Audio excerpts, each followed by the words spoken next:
Hey yo, thanks for tuning in to Celeb Sauce. It's the backup channel backing Celeb up and bringing you all the breaking news. Anna Mae Bullock, aka Tina Turner, the queen of rock and roll and the queen of rock and soul, passed away on Wednesday at the age of 83 in her Switzerland home. And now, the world is paying tribute to the iconic musician who proved time and time again that she was simply the best. With a career that spanned more than 6 decades, Tina first debuted as the lead singer of the group Ike and Tina Turner in August of 1960, and later, she went on to become a solo star who was unparalleled in the business. With songs like Proud Mary to What's Love Got to Do With It, Tina showcased her gifts and talents, showed off those phenomenal legs, and showed the world that you can be your authentic self, sport that mini at 60, and rock whatever hairstyle you want, and still achieve success. Because Tina did her own thing, and we loved her for it. In a touching tribute to Tina Turner on Instagram, Oprah Winfrey said, quote, "I started out as a fan of Tina Turner, then a full-on groupie following her from show to show around the country, and then, eventually, we became real friends. She's our forever goddess of rock and roll who contained a magnitude of inner strength that grew throughout her life. She was a role model not only for me, but for the world. She encouraged a part of me I didn't know existed." Once she claimed her freedom from years of domestic abuse, her life became a clarion call for triumph. I'm grateful for her courage, for showing us what victory looks like wearing Manolos and a leather miniskirt. She once shared with me that when her time came to leave this earth, she wouldn't be afraid, but excited and curious, because she had learned how to live surrounded by her beloved husband Erwin and friends. I'm a better woman, a better human, because her life touched mine. She was indeed simply the best. End quote. Listen, I think that was very thoughtful, and Oprah was just one of many, many people who wanted to make sure that everybody knew how important Tina was. Even Beyonce said that she was raised by 2 Tinas, Tina Knowles and Tina Turner. But here's the thing, Tina done did everything that she needed to do down on this earth, and now she is chilling in heaven. So, rest in peace to Tina, and we send our condolences to all of her close family and friends. Now, on to the next story. Recently, the Dutch National Museum of Antiquities opened an exhibit called Kemet, Egypt in Hip-Hop, Jazz, Soul, and Funk, which examines the connection between Egyptian culture and black music.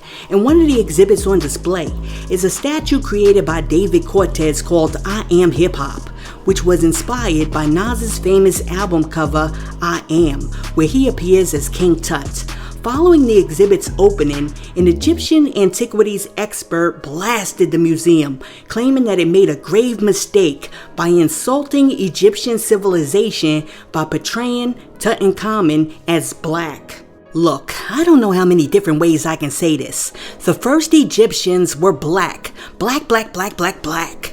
Science has proven that the first men and women to inhabit the face of the earth were black, and the first civilizations called early River Valley civilizations began in the Fertile Crescent located in Africa, which was also known as Kemet, which means land of the black people. Now, for all of those people who missed geography class, Egypt is located in Africa, and ancient Egypt was a predominantly black civilization populated by sub-Saharan Africans.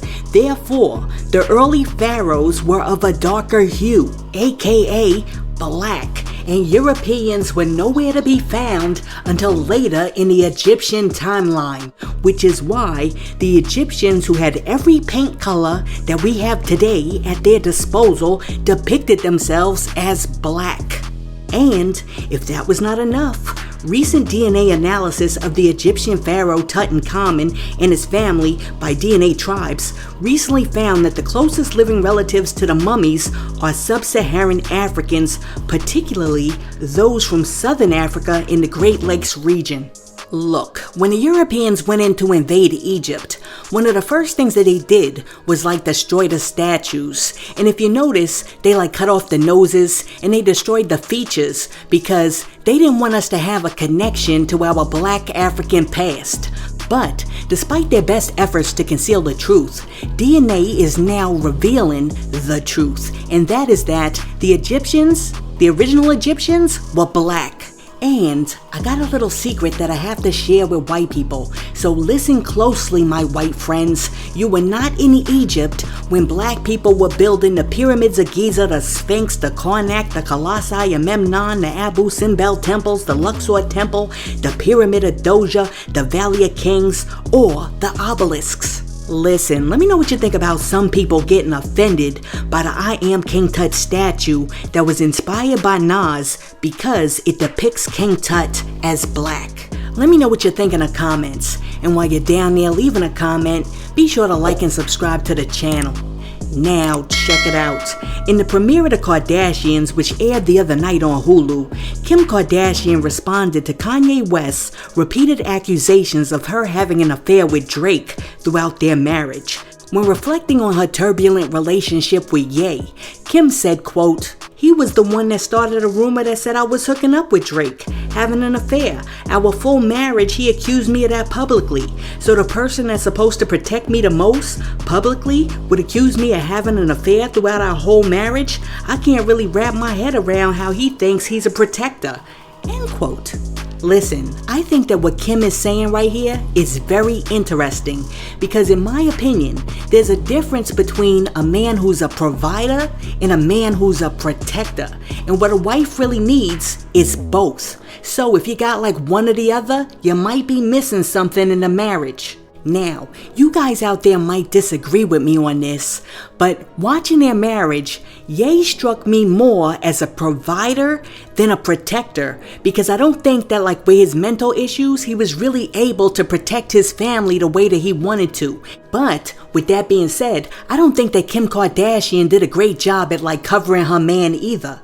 Because neither one of them, Kim K or Ye, seemed to be able to separate the entertainment of the marriage from the reality of the marriage, and that was a problem. Listen, let me know what you think about Kim K saying that Kanye was not a protector. Let me know what you think in the comments. Now, let me see what other stories we got. TakeOff's alleged killer, Patrick Xavier Clark, has been formally charged with TakeOff's murder. The Harris County District Attorney's Office said that Clark was officially indicted on murder charges on Thursday, May 25th by a grand jury. But as of this point, it is not clear whether the DA is going to file a motion to seek capital punishment because Texas is a death penalty state. Look, this right here is a tough one because one, you never want to see like a black man die. But, you know, a killer's a killer and like TakeOff was killed for absolutely no reason. So here's my question. Should the DA push for the life sentence or should they push for the death sentence? Let me know what you think in the comments. Now check it out. The other day, one of Young Miami's fans blasted Young Miami for not being more vocal or active when it comes to the social political issues that are currently affecting her home state of Florida. The fan jumped on social media and said, quote, "Carisha ain't doing enough for me when it comes to what's going on in Florida. Same with the rest of the rappers from Florida, but she's my fave." End quote. Well, after seeing what the unhappy fan wrote about her, Young Miami clapped back and questioned what impact she could possibly have on solving Florida's social political issues. Young Miami said, quote, "Please tell me what the F I'm supposed to do when I got my own problems. The F. Florida ain't my kid." End quote. Listen, whatever happened to like civic responsibility? I guess like it's going out the window. Cause I mean back in the day, entertainers like Harry Belafonte and Sidney Poitier would be out there pounding the streets when they saw that there was some social injustice or political injustice taking place in our society. I mean, could you imagine if back in the day, somebody walked up to Harry Belafonte and they said, "What are you doing about the racism in Birmingham?" And Harry Belafonte was like, "Listen, Birmingham ain't my kid. I got my own problems."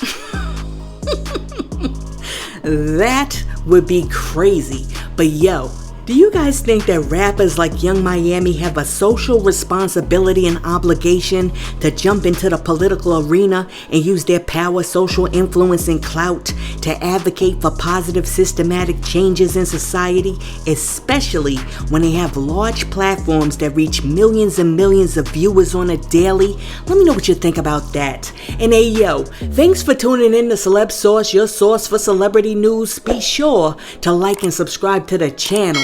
Peace.